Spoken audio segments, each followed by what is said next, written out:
Let's talk discipline. Not any discipline, self-discipline. I want to help you to teach your children self-discipline, and maybe even you will be inspired to have some self-discipline. Hi, I'm Natasha Visser, and if you want more videos like this, remember to hit that subscribe button. Now I want to start with Bible verbs in Proverbs, and I'm going to read it here for you. Proverbs 15 verse 32. Those who disregard discipline despise themselves, but the one who heeds correction gains understanding. Now the word discipline, what do you think when you hear the word discipline? We automatically think about time out, or maybe if you're old-fashioned, or depending on where you stay, maybe still a hiding would be considered discipline. But I like the definition of discipline in seeing it in a biblical perspective, like Jesus discipling his followers, discipline as a discipleship. You as a parent need to disciple your children, lead them, to help them to understand what is good for them and what is bad. Because see here, the second part of the verse says, but the one who heeds correction gains understanding. And what did Jesus do?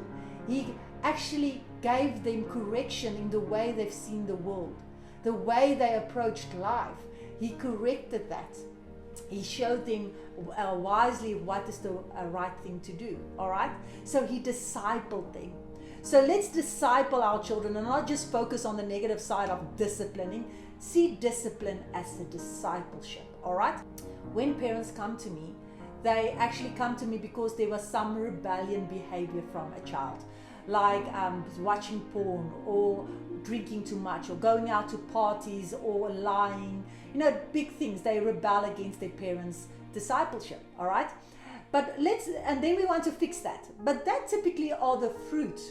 Or if you look at this tree, that's the fruit, the behavior, that's the outlet of some root cause. And if we apply this Bible verse to this, we would need to go to the root. And the root is actually the lack of self-discipline.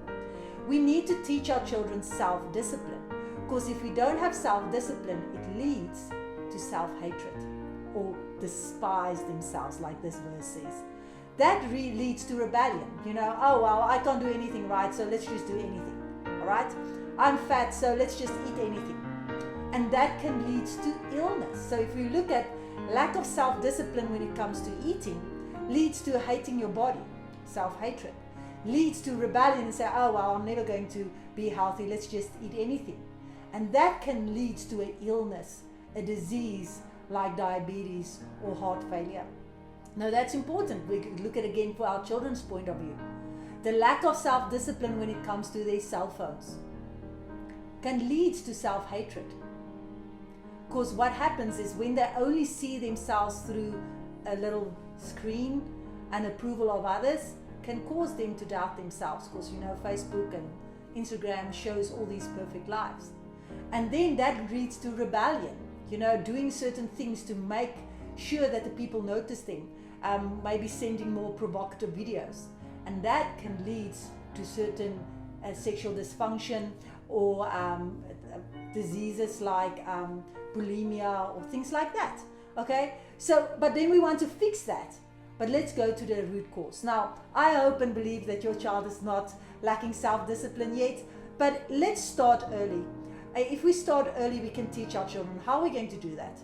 A very young child like 5. My children made their beds from they were 4 or 5 years old. We can teach them the discipline of getting up and making their beds, or getting up, brushing their teeth, looking after their bodies. Our older child, we can teach them discipline by not using their phone all the time. Maybe having a time at 8 to put the phone away. Having the discipline to put it away without really just putting down the rules. Let's inspire our children to have some self-discipline in small things. Because if you can be trusted in the small things, we can trust them in bigger things. So let's go out this week and go inspire our children to do some self-discipline in small things in life, so that when it comes to bigger things in life, we can have more self-discipline, so that we have healthy and thriving kids. If you need more assistance, please reach out. I put my links down below. You're welcome to reach out for more help.